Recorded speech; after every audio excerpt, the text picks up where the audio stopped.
ಇನ್ನು ನೋಡ್ರಿ ಸಂಘ ರೇಷ್ಮೆ ಉದ್ಯೋಗ ಇನ್ನು ಆಮದಾರ್ ಸಾಹೇಬರು ಈ ಮುಂದಿನ ಅವಧಿ ಒಳಗೆ ಯಾವ್ಯಾವ ಮಾಡೋ ಸ್ವಲ್ಪ ಫಾಸ್ಟಾಗಿ ಹೇಳ್ತೀನಿ, ಸ್ವಲ್ಪ ಟೈಮದ ಇದದ.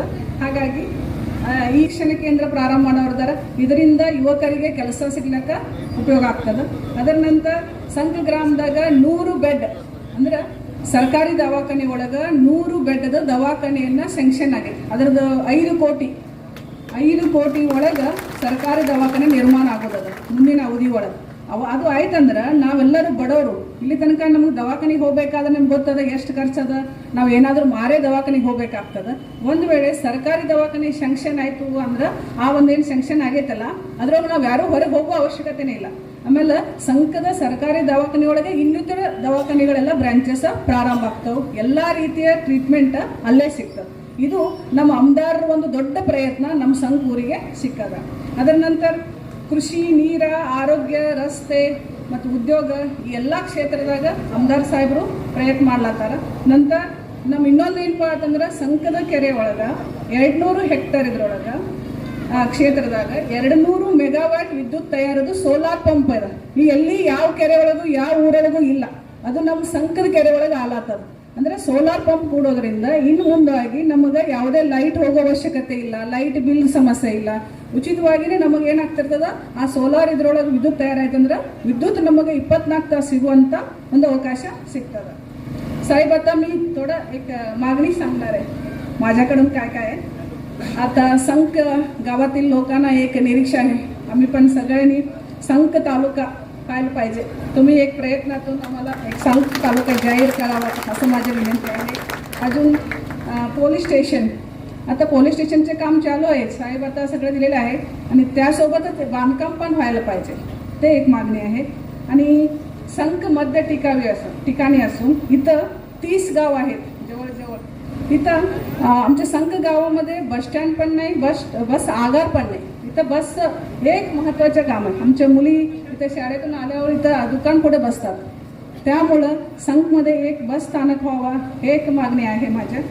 त्यानंतर तहसीलदार कार्यालय आहेत, आता अपर तहसीलदार कार्यालय, तिथं sub registrar office, record room, stamp विक्री हे सगळं ब्रँचेस तुम्ही सुरू करावे हे एक माझी विनंती आहे. अजून एक महत्त्वाचे म्हणले तर आमच्या संक गावात नळाचे पाणी येतात ना, एवढं घाण आहे ते काही कोणी पिऊ शकत नाही. आमचे लोक सगळं फिल्टरनं पाणी आणून ते पितात. ते जलजीवन मिशन योजना म्हणून आहे, सँक्शन आहे ऑलरेडी, फक्त 5 कोटीचे काही घोटाळे झाले ना मागच्या ग्रामपंचायती, त्यामुळे ते अडकलेले आहे, तांत्रिक अडचणी आहे.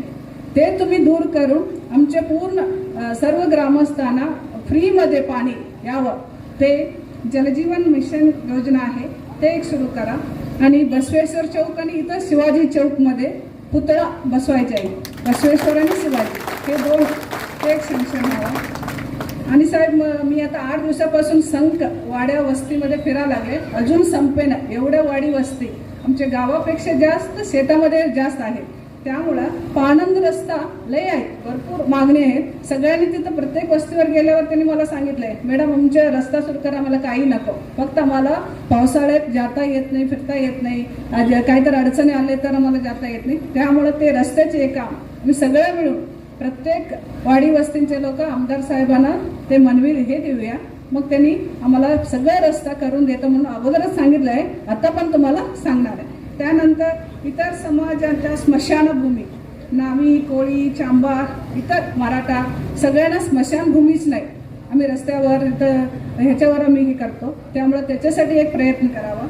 आणि महिला बाल कल्याण ह्याच्यामध्ये एक पण आता 5-10 वर्षामध्ये आता मागं एक पण बोर्ड दिसत नाही. सगळं आता जिल्हा परिषद गट आहे ना, महिला समाज कल्याणमध्ये येतं, त्यामध्ये पण भरपूर कामं व्हावे.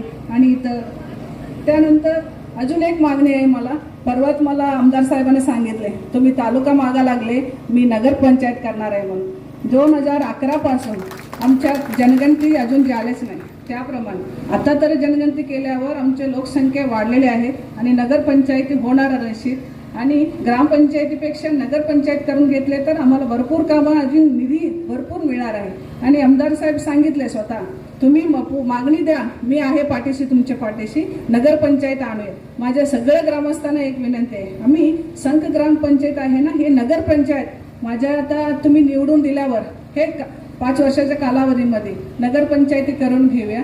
आणि सर्व ग्रामस्थांना माझी एक विनंती आहे, तुम्ही आता 40-50 वर्षापासून राजकारण बघा लागले, संघ विकास बघा लागले, ते आता ह्या जिल्हा परिषद निवडणुकीमध्ये केंद्रापासून गल्लीपर्यंत BJP सरकार आहे. ह्यांनाच तुम्ही वोट दिले तर काम होणार, नाहीतर तुम्ही दुसऱ्या कुठल्या तर पक्षाला तुम्हाला ते हे करतात, मला द्या एक, त्यामुळं कुणालाही मत तुम्ही घालू नका. आता BJP सरकारच शासन आहे महाराष्ट्रामध्ये, निधी आणायला कुठलं पण काम करायला प्रॉब्लेम होणार नाही. त्यामुळं सर्व जना लोकांनी काय करा, BJPला कमळ ह्या चिन्हाचं बटन, दोघं आहेत मी उमेदवार, एक पंचायत समिती आणि जिल्हा परिषदमधून मी उभारले, कविता किरण पाटील, पंचायत समितीमध्ये पूर्ण दर्गाकर उभारले. हे दोघांना तुम्ही कमळ ह्या चिन्हापुढं बटन दाबून भरघोष मताने विजयी करून द्या, मला आशीर्वाद द्या. मी संघचे सूनबाई आहे, मी कुठे जाणार नाही तुम्हाला सोडून. तुम्ही सगळ्यांनी मला आशीर्वाद द्यायला पाहिजे. मला आता तुमच्या मला आशीर्वाद पाहिजे, एवढंच मी बोलणार आहे. आणि नमस्कार ಮೇಡಮ್ ಇಟ್ಟು ಪದ್ಧತಿಲೇ ಚಂದ ಎಲ್ಲ ಬರ್ಕೊಂಡು ಬಂದಿದ್ರು, ಅದರದ್ದು ನಮಗೂ ಒಂದೊಂದು ಗುರ್ತಿದ್ದಿಲ್ಲ ನಡ್ಬರ್ಕ. ಭಾರತೀಯ ಜನತಾ ಪಾರ್ಟಿ ಏನೇನ್ ಮಾಡೈತಿ ಹಿಶೋಬ್ ಮಾಡಿದ್ರ ಸೂಜಿ ಹಿಡಿದು ಅದು ವಿಮಾನ ತನಕ ಎಲ್ಲಾನು ಮಾಡೈತೆ ಅಂತ ಅನ್ಸಾಕತ್ತೈತಿ.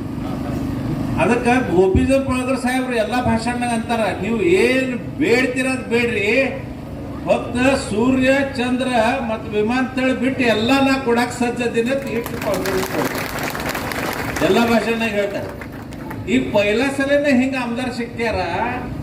ಮೊದಲಿನ ಆಮದಾರಗಳು 5 ಕೋಟಿ 10 ಕೋಟಿ ನಿಧಿ ತರ್ತೀನಂತ ಅಟ್ಟೆ ಹೇಳ್ತಿದ್ರು, ಇವ್ರ ಬಾಯಾಗ ಬಂದೈತಿ 1000 ಕೋಟಿ ನಿಧಿ ತರ್ತೀನಿ ಅಂತ ಹೇಳ್ತಾರ. ಅಂದ್ರ ಎಲ್ಲಿದೆಲ್ಲಿ 50 ವರ್ಷನಾಗ ಏನ್ ಸಿಕ್ಕಿಲ್ಲ ಅದು ಈ 5 ವರ್ಷನಾಗ ಮಾಡಿ ತೋರ್ಸುದು ಅವ್ರ ಜಿದ್ದದ. ಅಟ್ಟ ಇಲ್ಲ, ಅದ್ರ ಎಷ್ಟೋ ಕೆಲಸ ಮಾಡ್ಯಾರ. ನಗರಾಧ್ಯಕ್ಷತ್ತ ನನಗ ನಿಂದಿಸೂಕಿತ ಮೊದಲ ನೀವು ನಗರಾಧ್ಯಕ್ಷ ಆರ್ಸ್ ಬರ್ತೀರಿ ಅಂತ ಅವ್ರ ಇಟ್ ಕಾನ್ಫಿಡೆನ್ಸ್ ಇತ್ತು. ಒಂದು 4 ದಿವಸ ಉಳಿದಿತ್ತು. ಅದಕ್ಕಿಂತ ಮೊದಲ ನಗರ ಪರಿಷದ ನಮ್ ಬಿಲ್ಡಿಂಗ್ ಇಲ್ಲ, ಅಲ್ಲಿ ಕುಂಡ್ರಾಕ್ ಜಾಗ ಇಲ್ಲ. ಅದಕ್ಕೆ ಅವರು 10 ಕೋಟಿದು ನಗರ ಪಾಲಿಕಾ ಇಮಾರತ್ ಮಂಜೂರ್ ಮಾಡ್ಕೊಂಡು ಬಂದ್ರು. ಪೈಲಾ ಆಮದಾರ್ ನೋಡಿನಿ, ಇನ್ನ ಇಲೆಕ್ಷನ್ ಇಲ್ಲ, ಯಾನು ಇಲ್ಲ, ಆರ್ಸ್ ಬರೋದು ಗರ್ದೆ. ಅವ್ರಿಗೆ ಇಟ್ ಕಾನ್ಫಿಡೆನ್ಸ್ ಇತ್ತು, ಇವ್ ಮನುಷ್ಯ ಆರ್ಸ್ ಬರ್ತಾನ, ಆರ್ಸ್ ಬರೋಣ, ಕುಂಡ್ರಾಕ್ ಜಾಗ ಬೇಕು, ನಮ್ ನಗರ ಪಾಲಿಕಾ ಬಿಲ್ಡಿಂಗ್ ಬೇಕು, ಮಂಜೂರಿ ತಗೊಂಡ್ ಬಂದು 10 ಕೋಟಿ ಮಂಜೂರ್ ಸುಧಾ ಆಯ್ತು. ಈಗ ಆಚಾರ ಸಂಹಿತೆ ಕೆಲಸ ಚಾಲು ಆಗ್ತದೆ. ಪಂಚಾಯತ್ ಸಮಿತಿ ಇದು ಇಲೆಕ್ಷನ್ ಹತ್ತದ, ಪಂಚಾಯತ್ ಸಮಿತಿ ಬಿಲ್ಡಿಂಗ್ ಹಳಿದಾಗೈತೆ, ಅಲ್ಲಿ ಕುಂಡ್ರಾಕ್ ಏನ್ ವ್ಯವಸ್ಥೆ ಇಲ್ಲ. ಅದು 15 ಕೋಟಿ ಮಂಜೂರಾಗ್ಯಾವು.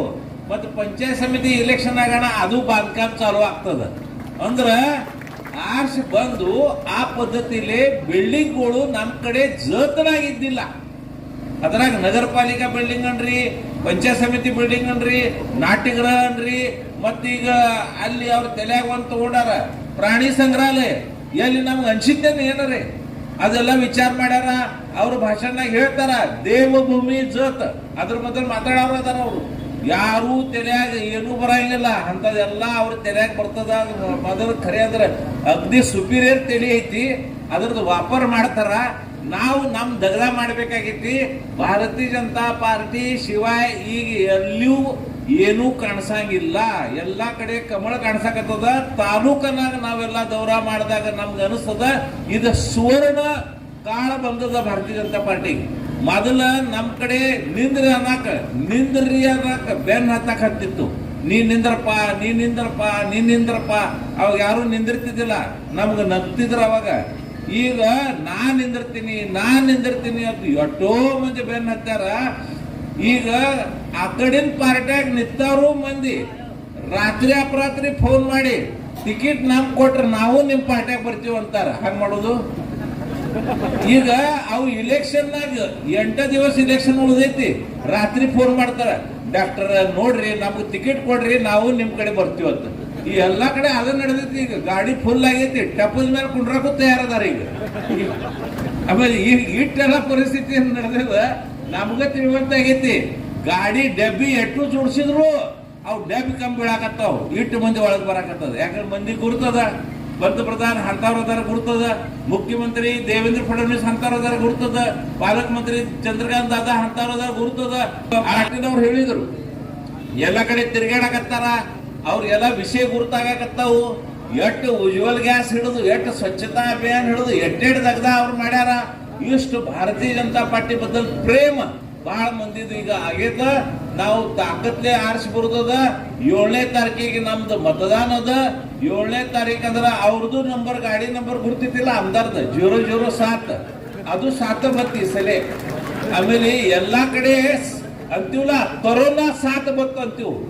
ಕರೋನಾ 7 ಆಲ, ಕರೋನಾची 7 आली. ಹಿಂಗ ಇದು ಭಾಜಪದ 7 ಬಂದದ. ಎಲ್ಲಾ ಕಡೆ ಭಾರತೀಯ ಜನತಾ ಪಾರ್ಟಿನ ಎಲ್ಲಾ ಕಡೆ ಯಾರು ಕೇಳಿದ್ರ ಕಮಳ, ಯಾರು ಕೇಳಿದ್ರ ಕಮಳ. ಅದರದಿಂದ ಯಾರು ಹೇಳಕ್ ಹತ್ತಂಗಿಲ್ಲ. ಖರೆ ನಮ್ಗೆ ಅಪೇಕ್ಷೆ ಏನೈತಿ, ನೀವು ರೆಕಾರ್ಡ್ ಬ್ರೇಕ್ ಮಾಡ್ಬೇಕಾಗೈತಿ. ನಿಮ್ಗ ಸಂಘಕ್ಕೆ ಏನೇನ್ ಬೇಕಾಗೈತಿ ಎಲ್ಲಾ ಕೊಡ್ತಾರಂತ ನಿಮ್ಗೆ ಖಾತ್ರಿ ಬೇಕಾಗಿದ್ರ ನೀವು ರೆಕಾರ್ಡ್ ಬ್ರೇಕ್ ಮಾಡಿ ತೋರಿಸ್ಬೇಕಾಗೈತಿ. ಸಂಪೂರ್ಣ ತಾಲೂಕನ ಎಲ್ಲಾರ್ಗಿಂತ ಹೆಚ್ಚು ಮತ ಜಿಲ್ಲಾ ಪರಿಷದ್ಗ, ಹೆಚ್ಚು ಮತ ಪಂಚಾಯತ್ ಸಮಿತಿ ಸಂಘದಿಂದ ಬರಬೇಕು ಅಂತ ನನ್ನ ಅಪೇಕ್ಷೆ ವ್ಯಕ್ತ ಮಾಡ್ತೀನಿ. ನಿಂದಿರ್ತೀನಿ. गुरुबसव बालगाव, राजेंद्र बिराजदार बोराळ वस्ती, विठ्ठल पुजारी, विजय दोंडराम पवार, शिद्राय यशवंत बालगाव, रमेश सत्यप्पा शिळे, अमित मुंडेवाडी. ज्या मान्यवरांचं नाव घेत आहे त्या मान्यवरांनी लवकरात लवकर उपस्थित राहून पक्षात प्रवेश करायचे, आमदार साहेबांकडनं सत्कार करून घ्यायचे. अमित मुंडेवाडी, विजय कांबळे, लक्ष्मण निंबाजी जाधव तिल्याळ, विकास कोळे, निखिल लोहार, सुजित कोळे या सर्व मान्यवरांना लवकरात लवकर, राहुल अशोक कोळे, हे सर्व मान्यवर बीजेपी पक्षामध्ये प्रवेश केलेले आहेत. तरी सर्व मान्यवरांना मी बीजेपीच्या वतीनं सर्व मान्यवरांचं हार्दिक हार्दिक स्वागत करत आहे. आतापर्यंत आपल्या जिल्हा परिषद गटाचे अधिकृत उमेदवार कविता मॅडम यांनी भरपूर आपल्या मागणी आमदार साहेबांसमोर मागणी ठेवलेल्या आहेत. ह्याच्या आधी आमदार साहेबांनी बरेच काही निधी संघ गावाला उपलब्ध करून दिले होते. त्याच्यामध्ये निलंबिका बसव गट संघच्या उमेदवार सौभाग्यवती कविता किरण पाटील मॅडम आणि पंचायत समिती गणाचे उमेदवार सदाशिव दर्गाकर या दोघांना तुम्ही भरघोस मताने निवडून द्यावं ही विनंती करण्यासाठी आज आम्ही तुमच्याकडे आलोय. या कार्यक्रमाच्या निमित्तानं उपस्थित माननीय जतचे नगराध्यक्ष डॉक्टर अरळी साहेब, मंडलाचे अध्यक्ष माननीय सोमलिंग बोरामणी साहेब, आपल्या सर्वांचे आदरणीय डॉक्टर आर के पाटील साहेब, किरण पाटील सर, विजय पाटील, माननीय राजेंद्र कन्नूरे, अण्णासाहेब बिरादार, बागेळी मॅडम, शरणय्या शिळीन, दत्तात्रय पर्णेकर, लक्ष्मण पाटील, मल्लिकार्जुन बागेळी, मलिक साहब Mulla, ईदगोंडा Biradar, हाजिम lung Shaikh, Sangappa Wagholi sir, गिरमल्ला हुबनूर, Channappa शिळीन, परगोंडा Biradar, Mallikarjun बागेळी, Vijay Patil sir, Bhimrai Biradar, Manohar Patil, अमसित Ligade, Deepak Natekar, Gopal Gowda Patil, Abbas Syed, बापू माने, लच्छप्पा हुबनूर, शांतप्पा कोलूर, लक्ष्मण नलवडे, इरप्पा वनमराटे, विठ्ठल कुंभार, हनुमंत कांबळे, नंदकुमार कांबळे, बाबू राजपूत, मातया स्वामी, धर्मन्ना बिरादार, विठ्ठल पुजारी, राजेंद्र बिरादार, अहमद शेख, अमगोंडा पुजारी, चंद्रशेखर कळली, अशोक कोट्याळ, राजेंद्र बिरादार, सिद्धराया येळदरी, प्रकाश वाघोली, ज्योतिबा इंगोले, नामदेव खोत, आप्पासाहेब पाटील, आमचे गोंधळेवाडीचे सरपंच साहेब आहेत, अन्य सगळी मान्यवर मंडळी मोठ्या संख्येने इथं उपस्थित आहेत. माता भगिनी मोठ्या संख्येने उपस्थित आहेत, पत्रकार मित्र आहेत.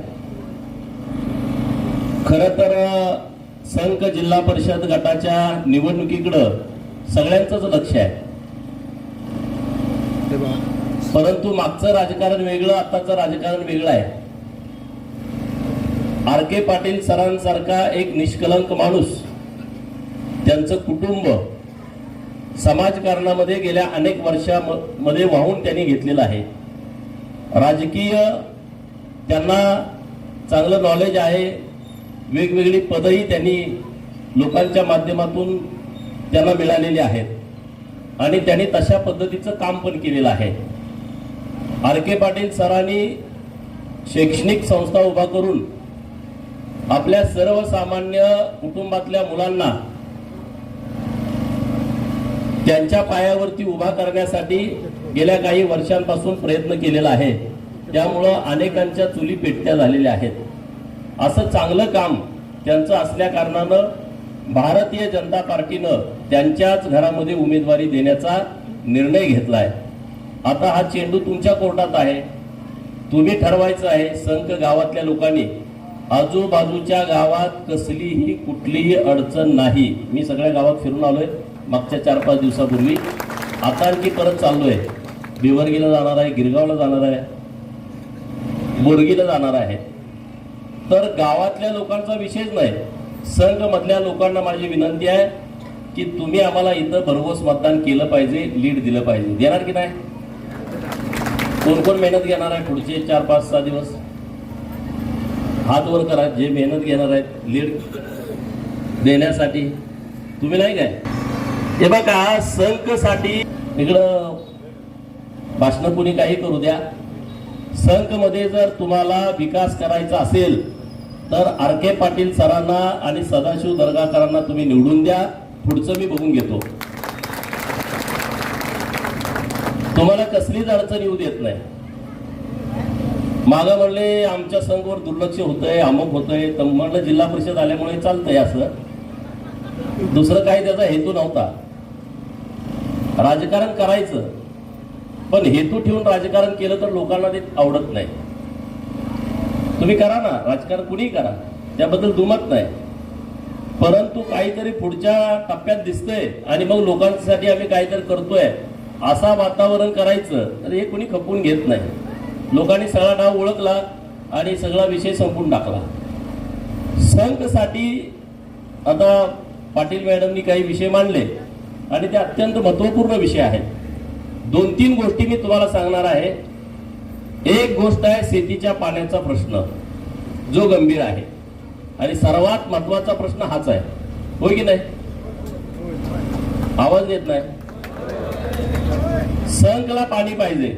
आता मॅडमनी सांगितलं पिण्याचं पाणी पण स्वच्छ येत नाही, आम्ही विकत घेऊन पाणी पितोय. त्याला खरं किती बदललंय जग बघा. दूध विकत घ्यायचं आपल्याला होत नाही, आता लोक पाणी विकत घ्यायला लागले. गावागावात पाणी विक्रीचं सेंटर आहे. पाण्याचा पैसा कधी होईल हे आपल्या स्वप्नात पण नव्हतं. आता पाण्यावरती 5-5, 10,000 रुपये लोक रोज कमवत आहेत. अशी परिस्थिती झाली आहे. एक बोर असलं, एक ती मशीन असली, एक टाकी असली आणि एक गाडी असली, ते जार नेऊन पाठवायची, झालं कंपनी तयार. मी तुम्हाला अत्यंत जबाबदारीनं सांगतोय, विश्वासानं सांगतोय, 2026च्या डिसेंबर महिन्यामध्ये संघच्या तलावात पाणी आम्ही सोडतोय. मग आता ह्याच्यापेक्षा दुसरं कुठलं काम महत्वाचं आहे तुम्ही सांगा. मग आता तुम्ही कविता मॅडमला निवडून देणार आहे की नाही देणार ठरवा. हा, समोरच्या लोकांच्याकडे पाणी द्यायची क्षमता आहे का? असेल तर त्यांना मतदान द्या. त्यांच्याकडे काय आहे? त्यांचे पालकमंत्री असताना सुद्धा इथं काय काम झालं तुम्ही मला सांगा, यादी द्या. 2.5 वर्ष महाविकास आघाडीचं सरकार असताना जयंतराव पालकमंत्री होते. मला वाटतं 50 वेळा इकडे गेले असतील. माझा तो विषय नाही, पण तुम्ही दिलं काय या लोकांना? नुसतं लोकांची माती भडकवायची, असं करा तसं करा, भांडणं करत बसा. मी स्वतः 3 वेळा विस्तारित मैशाळ योजनेच्या कामाची प्रत्येक स्पॉटला जाऊन पाणी केले आहे.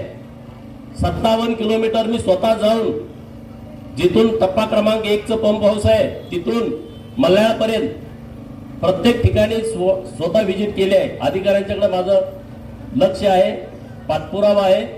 90% पाईपलाईनचं काम मुख्य पूर्ण झालंय. मी आता तुमच्याशी बोलत असताना 90%. बोगदा आहे 1600 मीटरचा. मागच्या 15 दिवसापूर्वी गेलो तेव्हा 1400 मीटर काम पूर्ण होतं. 200 मीटर काम बाकी होतं. रोज 6 मीटरचं काम होतं. या बाजूनं 3 मीटर, त्या बाजूनं 3 मीटर. म्हणजे अजून 1 महिन्याभरात बोगद्याचं पण काम पूर्ण होत आहे. टप्पा क्रमांक 1चं पंप हाऊस 95% काम पूर्ण झालंय. टप्पा क्रमांक 2चं आणि 3चं पंप हाऊसचं काम सुरू केलंय. टप्पा क्रमांक 2 आणि 3च्या पंप हाऊसच्या कामाला 4-5 महिने वेळ लागणार आहे. त्याच्याबरोबर पॅरलल आता आम्ही मशिनरीचे टेंडर काढतोय आणि इलेक्ट्रिकचं पण टेंडर काढतोय. कनेक्शन देणं असेल, बाकीच्या भानगडी असतील आणि पुढे पाईपलाईनचं काम सुरू आहे एका वेळेस. आणि आता 3री लाईन पण प्रस्तावित केली आहे. 2 लाईन मध्ये पाणी पुरत नाही म्हणून 3री लाईन प्रस्तावित केलेली आहे. त्यामुळं संक पर्यंत मागची जी सगळी गाव आहेत त्या गावांना पाणी सोडत सोडत सोडत संक मध्ये डिसेंबर मध्ये आम्ही पाणी देतोय. संकला पाणी पोचणं याचा अर्थ डाव्या कालव्यानं ते सोनलगी सुसलात पर्यंत जाणं, बरोबर ना. आणि आता त्या कालव्याचं पण आम्ही टेंडर करतोय आता 55 कोटी रुपयाचं. आता ह्याच्यापेक्षा काय वेगळं करायचं सांगा. आणि तुमच्या इथं बॅरेजेस जे आहेत बोर नदीवरती राहिलेले ते पण आता प्रस्तावित केलेत बोरामणी साहेब. म्हणजे पाणी सोडल्याच्या नंतर पाणी साठवायची पण व्यवस्था आपल्याकडे असली पाहिजे. आता हे झाला पाण्याचा विषय. आता एक ट्रॉमा केअर सेंटर आम्ही मोठं हॉस्पिटल संकला प्रस्तावित केलंय. आता ही फाईल अंतिम टप्प्यात मंजुरीला गेली. सचिव लेवल आता ही फाईल आहे. म्हणजे आता आपली आचारसंहिता संपल्याच्या नंतर मी आता मुंबईमध्ये जाईल. 23 तारखेला अधिवेशन सुरू होत आहे. अधिवेशनाच्या काळामध्ये संघचा दवाखाना मंजूर घेण्याचा आमचा मानस आहे आणि तो आम्ही मंजूर करून घेतोय.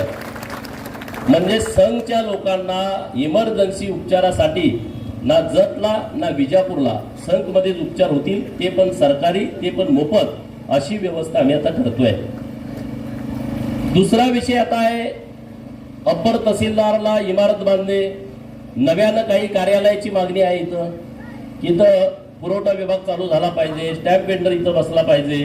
हे जे सगळे विषय आहेत, मी मागच तुम्हाला शब्द दिलाय की ही निवडणूक झाल्याच्या नंतर महसूल मंत्री महोदयांशी एक आपली बैठक संघच्या लोकांची आपल्याला करायची आहे आणि त्यामध्ये आर.के. पाटील सरांच्या नेतृत्वात आमचे प्रमुख मंडळी घेऊन आम्ही पुढच्या महिन्यामध्ये त्याची बैठक लावतोय. म्हणजे त्याचा निकाल तुमच्याकडे येईल. आम्ही तसा पद्धतीचा प्रामाणिकपणे प्रयत्न करतोय. रेशीम प्रशिक्षण केंद्र आम्ही जतसाठी प्रस्तावित केलंय, ते पण संघसाठी प्रस्तावित केलंय आणि ती पण फाईल अंतिम टप्प्यामध्ये आहे. आता मॅडमने एक विषय सांगितला की इथं बस स्थानक पाहिजे. तुम्ही मला जागा द्या, मी तुम्हाला बस स्थानक देतो. विषय संपला. सर तुम्ही सांगायचं या जागेमध्ये तुम्ही बस स्थानक करा, मी तुम्हाला या अधिवेशनामध्येच तुम्हाला बस स्थानकासाठी जो निधी लागेल 1 कोटी 1.5 कोटी काय लागेल ते तुमच्या एस्टिमेट प्रमाणे तो निधी तुम्हाला उपलब्ध करून देतो. आता हेच प्रश्न समोरच्या उमेदवारांना विचारा. ते जर हे करणार असतील तर तुमची सगळी मतं त्यांना द्या, आमची काहीच अडचण नाही. हे मी तुम्हाला म्हणत नाही, तुम्ही त्या लोकांना जाऊन म्हणा. समोरच्या पार्टीतल्या ज्या लोकांना आहेत का नाही, मी जेवढं सांगितलं तेवढं जाऊन त्यांना विचारा. तुम्हाला विकास पाहिजे का नुसतं राजकारण पाहिजे हे त्यांना विचारा. आणि विकास भाजपाशिवाय कोणीच करू शकत नाही. ही काळ्या दगडावरची पांढरी रेघ आहे, कोणीच करू शकत नाही. ती ताकद, ती क्षमताच नाही. आता इथं लायावा देवीचं मंदिर आहे, इथं एक मठ आहे. आम्ही आता प्रस्ताव करतोय, लायावा देवीसाठी लाखो लोक इथे येत आहेत आणि या मंदिराचा आम्ही तीर्थक्षेत्र ब मध्ये प्रस्ताव व्हावा असा प्रस्ताव देतोय. तीर्थक्षेत्र ब मध्ये एखाद्या मंदिराचा प्रस्ताव मान्य होणं याचा अर्थ त्या मंदिराच्या विकासाला सरकारकडून 5 कोटी रुपये मंजूर होणं असा त्याचा अर्थ होतोय. 5 कोटी रुपये भिवर्गी आपल्या जिल्हा परिषद गटामध्ये आहे. 5 कोटी रुपयाचा निधी त्यांना दिलाय. म्हणजे आमच्या झेडपी मेंबर निवडून येण्यापूर्वीच आम्ही तीर्थक्षेत्र ब त्या भिवर्गीच्या बेळणसिद्धाच्या मंदिराला दर्जा दिलेला आहे. अन्य काही कामं असतील नक्की तुम्ही आम्हाला सांगा. पण मी तुम्हाला नम्रतेनं विनंती करतोय, आमचे दोन्ही उमेदवार तुम्ही निवडून द्या. दोन्ही उमेदवार, नाहीतर घाणेरडं राजकारण होईल. सांगली जिल्हा परिषद वरती भाजपचा जर झेंडा फडकवायचा असेल तर जत तालुक्यातल्या 9च्या 9 सीटा या भाजपच्याच निवडून याव्या लागतात. तरच भाजपचा झेंडा सांगली जिल्हा परिषद वरती फडकू शकतो. आणि जर तुम्हाला वाटत असेल की भाजपनं जतसाठी काहीतरी वेगळं केलंय तर तुम्ही सगळ्या लोकांनी ताकदीनं आमच्या भाजपच्या उमेदवाराच्या पाठीमागे उभा राहिलं पाहिजे, ताकदीनं राहिलं पाहिजे. नाहीतर काय मग राजकारण ह्याची अडवा त्याची जिरवा, ह्याला टाका त्याला बाहेर काढा, इकडे कोंबड्या खायला जावा तिकडे दारू प्यायला जावा, हे धंदे अनेक वर्ष लोक बघतायत. त्याचा उपयोग नाही आहे. हे राजकारण आपल्या हिताचं नाही आहे. रस्त्यांच्या परिस्थिती काय आहे बघताय. पण आता आम्ही बजेटमध्ये किमान 100 कोटी रुपये जत तालुक्यातल्या रस्त्यांसाठी राज्य सरकारकडून उपलब्ध करतोय. किमान 100 कोटी रुपये. म्हणजे त्याचा फायदा सगळ्या जिल्हा परिषद गटामधल्या सगळ्या रस्त्यांच्यासाठी होईल. असा आमचा एकत्रितपणे प्रयत्न सुरू आहे. सरकारच्या ज्या काही योजना आहेत त्या मॅडमनी तुम्हाला सगळ्या सांगितल्या. मी त्यामध्ये जाण्याची आवश्यकता नाही. परंतु आजूबाजूच्या सगळ्या परिसरातल्या गावातल्या लोकांना माझी विनंती आहे, हे संघ जर तुम्हाला डेव्हलप करायचं असेल तर भाजप एके भाजप तुम्ही करा. जर तुम्हाला डेव्हलपमेंट नको असेल तर मग तुम्हाला निर्णय काय घ्यायचं ते घ्या. मी मागे जेव्हा उपोषणाच्या वेळेस आलो तेव्हा मी समजावून सांगितलं, संख गाव मोठा आहे, संख गावाला वाड्या वस्त्या खूप आहेत आणि या गावाचा जर विकास करायचा असेल तर नगर पंचायत शिवाय पर्याय नाही. आणि मी आता तशा पद्धतीचं 3 नगर पंचायत आपल्या जत तालुक्यामध्ये नव्यानं करण्याचा प्रस्ताव दिलाय. एक उमदी, दुसरं संघ, तिसरं बिळूर. कारण हे तिन्ही लोकसंख्येमध्ये बसतायत आणि तिन्ही पण नगर पंचायती होऊ शकतायत. जर संघ नगर पंचायत झाली तर किमान 5 वर्षामध्ये 100 कोटी रुपयाचा निधी संघ गावाला येईल. ह्याच्या पलीकडे दुसरा कुठला निधीच येऊ शकत नाही.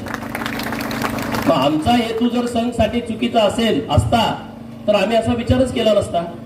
आता पाणंद रस्त्यांचा विषय मॅडमनी मांडला. पाणंद रस्ते इतके आहेत, 4-4, 5-5 किलोमीटर गावाची हद्द आहे तुमच्या. एक 5 किलोमीटरचा रस्ता करायचा म्हटला तर किमान 5-7 कोटी रुपये लागत आहेत. सगळे पाणंद रस्ते जर विचारात घेतले तर पैसे किती लागतील सांगा. अजून मला वाटते गावातले सगळे रस्ते झाले नसतील, गल्ली बोळातले.